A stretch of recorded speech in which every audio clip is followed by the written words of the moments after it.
The rain fell like a curtain that night, heavy, relentless, and cold enough to pierce the skin.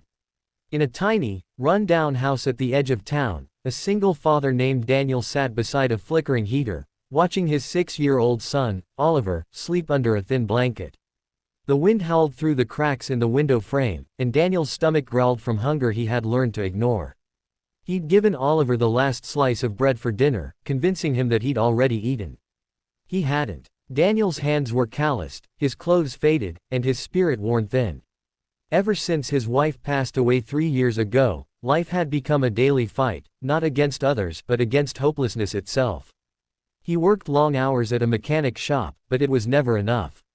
The rent was overdue again, and tomorrow he'd have to face another stern warning from the landlord. Still, he tried to smile for Oliver, because that's what fathers do. They pretend they're not breaking. That night, as thunder cracked across the sky, Daniel heard a faint knock at the door. He froze. No one came to visit him. Not at this hour. When the knock came again, timid and desperate, he hesitated only a moment before opening the door. Standing there was a little girl, no older than Oliver, drenched from head to toe, her hair plastered to her cheeks, her eyes wide with fear. She looked like a lost kitten. She was trembling, clutching a small pink backpack to her chest. "Please, I can't find my daddy," she whispered through chattering teeth. Daniel's heart clenched. He quickly pulled her inside, wrapped her in an old towel, and led her to the small sofa by the heater. Her name was Lily. She said she and her father had been driving through town when the car stopped at a gas station nearby. She'd gone to use the restroom, but when she came out, the car was gone. She had waited and searched, but her father never came back. The storm had started soon after, and she'd gotten lost trying to find help. Daniel felt a pang of pity so deep it almost hurt. He could have turned her away. After all, he barely had enough for himself and his son. But something inside him couldn't.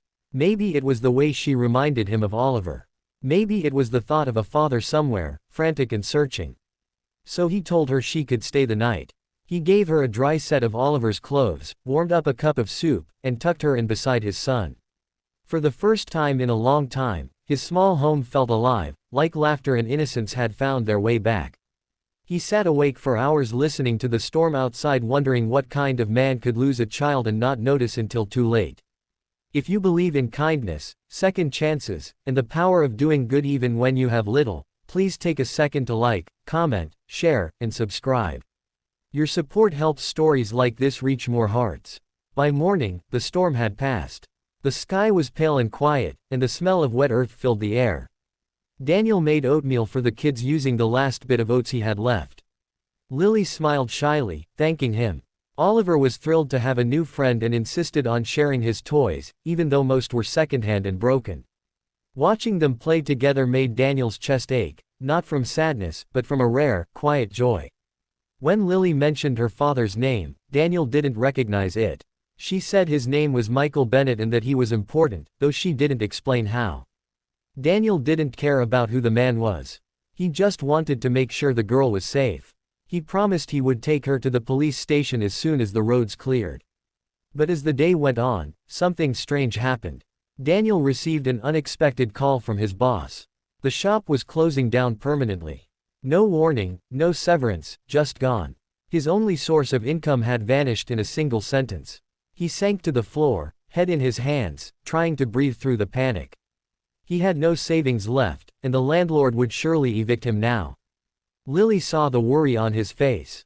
She walked up quietly and handed him a small drawing she had made, a picture of Daniel, Oliver, and herself smiling under a big yellow sun. "You help me," she said softly. "So everything will be okay." Her words hit him like a light through fog. How could a lost child have such faith when he, grown man, had almost none left? That night, Daniel put both children to bed early and stepped outside into the cool air. He stared up at the stars, barely visible through the mist. He whispered a prayer, not for money, not for luck, but for strength. The next morning, Daniel took Lily to the local police station. The officer recognized the description instantly. "You found her," he said, astonished. "The whole county's been looking for that girl. Her father's been on the news. He's offering a massive reward for anyone who finds her safe." Daniel blinked, stunned. He didn't even know there was a reward. He hadn't done it for money. All he could think about was how relieved Lily's father must be. Within an hour, a black SUV pulled up outside the station. A tall man in a tailored coat rushed out, his face pale with exhaustion and fear. When Lily ran into his arms, crying, "Daddy," the entire room seemed to hold its breath. Michael Bennett clutched his daughter like he'd never let go again. Tears streamed down his face. Daniel stood quietly in the corner, feeling a warmth in his chest as he watched the reunion. He didn't expect gratitude or attention. Just seeing them together was enough. But then Michael looked up and walked toward him. "Are you the man who found my daughter?" he asked. His voice cracked with emotion. Daniel nodded. Michael gripped his hand tightly. "I don't know how to thank you. You saved my life, not just hers." Daniel smiled faintly. "I just did what anyone would do." But Michael shook his head. "No," he said firmly. "Not everyone would open their door to a stranger in the middle of the night." That should have been the end of the story. Daniel returned home, expecting life to go back to struggle and routine. But the next morning, as he was packing up boxes, preparing for the inevitable eviction, a car pulled up outside. It was the same black SUV. Michael stepped out holding an envelope. He looked around the worn-down house, the cracked paint, the broken porch steps. Then he handed Daniel the envelope. Inside was a check, not just for a reward, but for enough money to change their lives completely. Daniel was speechless. His hands trembled as he stared at the numbers. I can't take this," he stammered. Michael smiled gently. "You didn't ask for it, and that's exactly why you deserve it." Over the next few weeks, everything changed. Daniel paid off his debts, fixed up the house, and even bought new clothes for Oliver. For the first time in years, he could breathe without the weight of worry pressing on his chest. But the greatest change wasn't financial.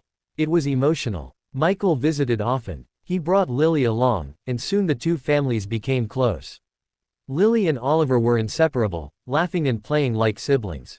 Michael, who had once been consumed by business and wealth, found himself spending more time at Daniel's modest home than at his mansion.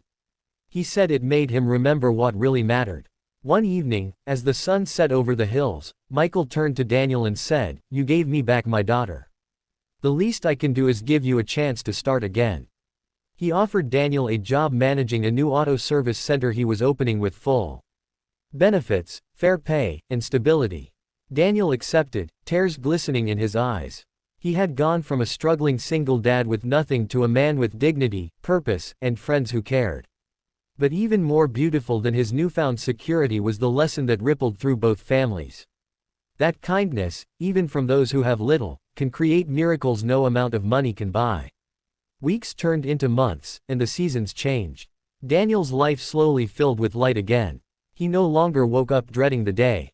He'd drop Oliver off at school with a smile and head to the shop he now managed where he was respected, valued, and trusted. Sometimes he would catch a glimpse of Lily running up to hug him when Michael brought her by. And he'd feel a lump in his throat. He thought about how one stormy night had changed everything. Not because of luck, not because of fate, but because of a simple choice to care. If this story touched your heart, please like, share, comment, and subscribe to support more emotional true life stories like this one. Your engagement keeps these stories alive for others to feel inspired, too. And before you go, tell us in the comments. Do you believe that one small act of kindness can truly change a life? That night, long after everyone had gone to bed, Daniel stood by his window, watching the stars shimmer faintly above.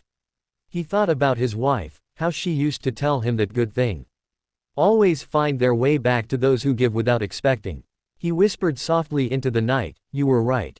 Then he looked at Oliver, sleeping peacefully, and smiled. Life hadn't given him much, but it had given him enough. A son to love, a friend to share dreams with, and a reason to believe again. And sometimes that's all the wealth a man truly needs.